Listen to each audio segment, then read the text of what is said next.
I can turn that on. Do you want that other light on, or? No, perfect. No? All right, all right. So, God, it seems so. Oh, you like that? All right, here we go. So, what is this structure in the middle of the chest called? All right, we'll start out with some slow pitches. All right. All right. What's this structure called here specifically? The aorta. That's the ascending aorta. Then you have the arch of the aorta, and then you really can't see it, but it's going to dive down, be the descending. Okay. Behind here, behind the lungs, deep within the thoracic cavity is the descending aorta. That's known as the what? Thoracic. That's thoracic aorta, and then it continues down here as the abdominal. So it's all considered part of the descending. It's just it's thoracic in the thorax, it's abdominal in the abdomen. All right. Branches off of the arch of the aorta. Anyone know what this first branch is coming off? Brachiocephalic. Okay, that's actually not. I don't think that's one of the arteries that you have to know. But I pointed out just because there's a difference on the right side than on the left. On the right side, you first have the brachiocephalic, and then it divides into this one here, which is what? The right common carotid. That's the right common carotid, and then over here, this is the what? Right subclavian. That's the right subclavian. So those are branches of the brachiocephalic, which you can't really see here because it's behind, but trust me, it's a single big vessel that comes off of the arch of the aorta.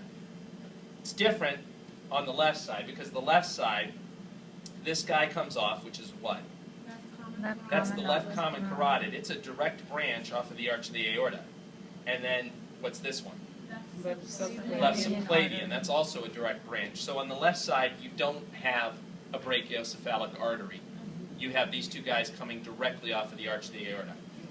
Right side, it's different. Okay. All right, so let's continue along here. What is this artery then? Left subclavian. Yeah.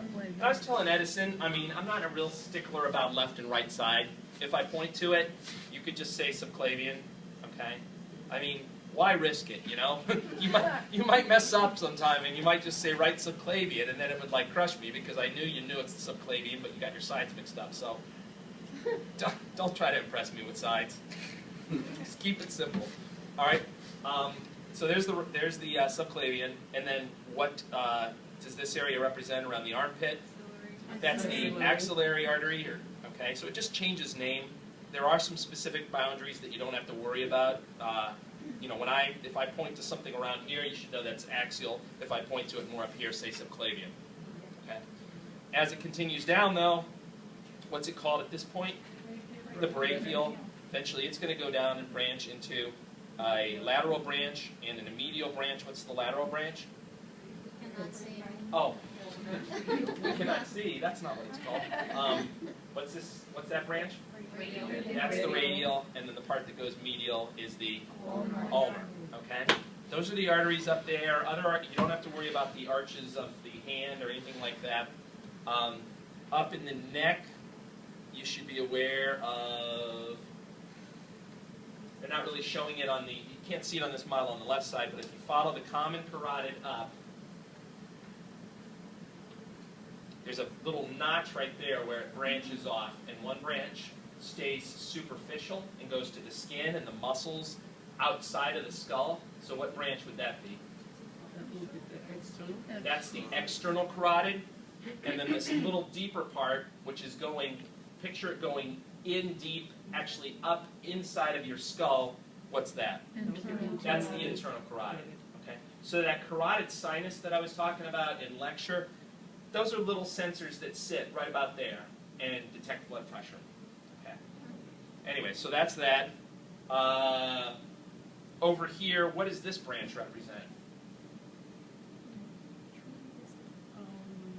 The vertebral. Yeah, that's the vertebral artery. And it's going to come up and also go into the skull. It's going to combine and form something called the basilar artery, which contributes to that circle of Willis. Remember I was talking about collateral circulation and how your brain is sort of protected in a way if you get clots or other things forming in different areas. All right. Continuing inferiorly in the arterial system, what's this branch here? That's the celiac trunk. Just inferior to that is the superior mesenteric artery, and then, sort of difficult to see, but this other one that's right in the midline is the inferior mesenteric. Good. These two big branches here are the common iliacs. They then give rise to this branch here, which is the external, and the part that goes internal is the internal. That's right. All right, good.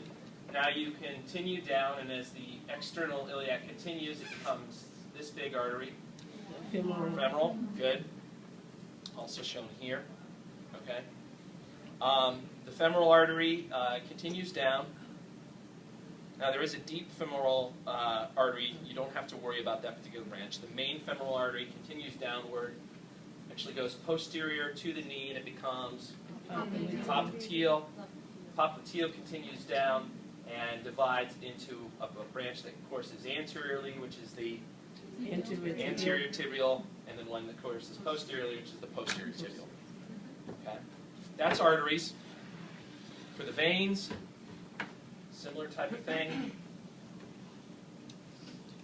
What's this vessel here? Superior vena cava, and then these branches here are the brachiocephalic. So in the venous system, you have a right and a left brachiocephalic. In the arteries, you just have that brachiocephalic that goes on the right side. Okay, all right. First branch off of the venous system is what? What's that?